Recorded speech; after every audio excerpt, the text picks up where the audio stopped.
Good morning, or good afternoon. I'm Bob Skinner. You may have seen me on television doing commercials for different restaurants. You may have seen me on television doing spots for charity events. But I've got something that I'd like to share with you and ask you a question. Do you know why you're here on earth? You know what God has planned for you? I said, here's something that happened to me about 35 years ago. I drove truck part-time and was on my way to deliver coming north on Route 61, leaving Reading.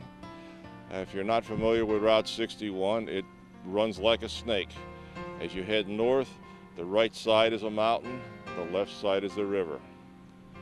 Well, I'm going along at 4 o'clock in the morning. The tire I'm sitting over blows, and the truck decides it's going to go where it wants to go. Smashes into the mountain, the windshield is turned to rice, and it flies over my right shoulder. The truck then rolls 4 times, destroying all 6 sides with me in it. I crawled out of the truck with one little scratch that looked like I had cut myself shaving. And on the scene comes a Pennsylvania State Trooper. He asked me if where the driver of the truck was, and I said it was me. He said, well, think of this. He said, you weren't really driving that truck. The Lord was. He's got work for you to do, or you'd have been a dead man. I'll clear it with my partner, and I'll take you to the hospital. Well, there's no partner. This man's alone.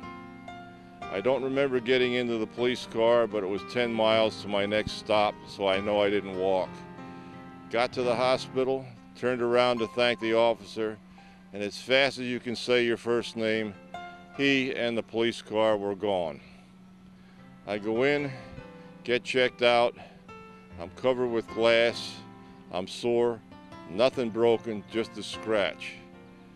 I called the barracks to thank the gentleman that stopped and helped me. And they told me they had nobody by that name or badge number. That's when I said, okay, Lord, you got my attention. Now what do you want from me? Don't ever say that unless you mean it, because the Lord's going to take you up on your offer. And he did. Not too long after I was healed and back in shape, I went down to church to get my mail because I was financial secretary. I had a buddy at that time who was battling cancer and was put on disability. So what happens when you go to the hospital? They ask you, where's your cards? Who's going to pay for this? Well, on disability, his paycheck was cut to 1/3. So he put a roof over his head, food in his belly, and he took care of his wife and kids while battling cancer. Couldn't get in. At church, there was nobody around, but I just started thinking, my mind was wandering. And I said, Lord, there's got to be a way I can help Terry. Got to be something that can be done to get him into a hospital. He needs cancer treatment, and he needs it now. Out of the blue, numbers come to me. I went into the secretary's office and I dialed. And believe it or not, I got through to somebody at the White House who listened to my story. I knew Terry's Navy ID number, Social Security number, blood type of he, his wife, his kids, the whole family. Gave him the information, gave the girl the information. And she said, let me see what I can do for you. I said, well, if you don't think I'm being truthful, I said, here's my pastor's phone number, here's the church's number that I'm calling from, and here's Terry's phone number. That was a Thursday. Friday I get home from work, no sooner get in the house than the phone rings. It's Terry. He says, get your tush up to my house now, I need you. And he's trying to be nasty, and he never was in his life. Well, he was bedfast, so when I got up to the house, I let myself in. And he says, what have you been up to? I said, Terry, I didn't even change, wash, or anything. You said you needed me, I'm here. With that, his wife walks into the house, puts the groceries down, comes over, throws her arms around me, and the tears are flowing like Niagara Falls. I said, somebody better tell me what's going on or I'm going home. And Terry says, you know, Bob, how long have I been trying to get in the hospital? I said, well, if I'm counting right, somewhere around 2 years, maybe a little better. He says, you're right. He says, I just got a call from the White House. They've got a room for me at Sloan Kettering Hospital in New York. I want you to take me to the hospital.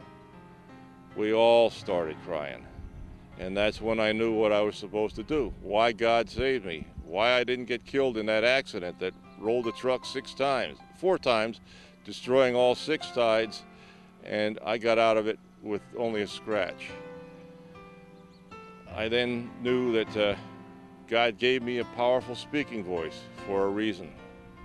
He also gave me the ability to convince people to help me in projects that I believe in. Well, we got somehow Terry into the hospital, and he racked up well over $1 million worth of bills for cancer treatment. He went through 13 rounds or bouts with cancer, the last one taking his life. But before he died, he gave a testimony that everybody that heard it had tears in their eyes. He said, don't cry for me, just take care of my wife and kids, help her balance a checkbook. She can't add 2 and 2 and come up with 4. And take care of my kids so that they know there is a God and I'm going to heaven to see him a lot sooner than any of you. So don't cry for me. I became extremely good at raising money for charity. And it's not me. It's my voice, it's my compassion, and it's a gift God gave me. And I'm happy to say I enjoy doing every little bit of it. Even when I hurt myself severely to the point where I was confined to bed, I was still able to raise money for charity. I'm going to leave you with a little thought that my dad, who was a pastor, used to say from the pulpit. And it's the gospel message in 3 sentences. Make sure your house is in order, because you don't know if today or tomorrow is your last day on earth. Make sure your bags are packed so you're ready to go. And then know what ticket you bought. Know where you're going. And folks, if there's anybody out there that doesn't know or isn't sure of where they're going to spend hereafter, and call the number that's going to come up on the screen. You can talk to me, you can talk to the fellow that's running the camera, and we'll gladly make sure that by the time you finish talking to us, you will know without a doubt where you're going to spend eternity. I thank you all for listening.